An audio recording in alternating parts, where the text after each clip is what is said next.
Raging Gale by James Ryan. Read by the author. Part the 71st. Fury and Fear. Hope wanted to scream, but could not raise her voice fast enough before the Spanish fired their muskets at the gale. She could not tell whether Osai and Charles had been hit by Spanish muskets before all hell broke loose. Warned and readied, Colin struck 2 fast matches and used both in 2 separate guns as readied fuses. After the volley's ring died out over the water, he readied 2 4-pounders to reply to the Spanish. The loud thunderous boom that came from the galleon made Hope think the Spanish had one very large cannon that they only now decided to level at the gale. She expected the ship to rip to pieces under her after so loud the flash of light from the galleon through the gun smoke made it look like a false sunrise.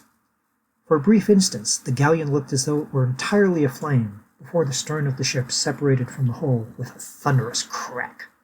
Spaniards who were still aboard either half of the enemy ship were divided between those in flames and running around in pain, and those who gave up their hold on life and dropped into the unforgiving water. "I got a magazine," Colin surmised with some surprise.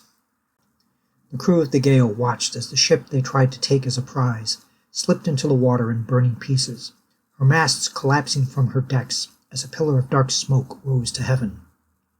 Hope saw in the light of the blaze Osai and Charles standing on deck. Lying on the deck among the wounded, Bentnick looked the worst.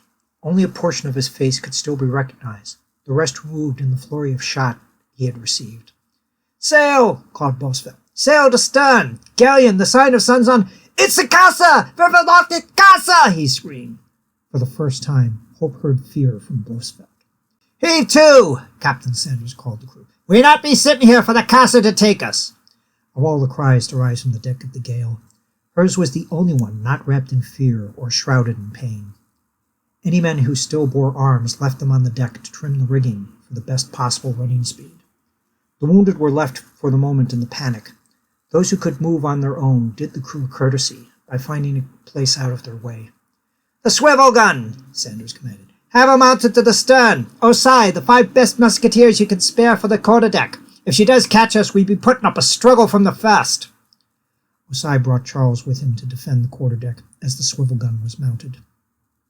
Desperate to provide what she could, Hope tried to find her voice despite the panic rising in her.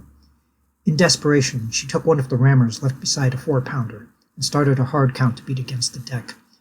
It was no drum, Hope knew, as she tried to make more than just a thud, thud, thud out of her efforts, trying to rally the men, trying not to sound like the march of their doom coming to claim them. Thank you for taking this moment with me. If you want to keep up with new chapters as they get posted, please subscribe to the channel and click the bell icon for notifications for when pieces go up.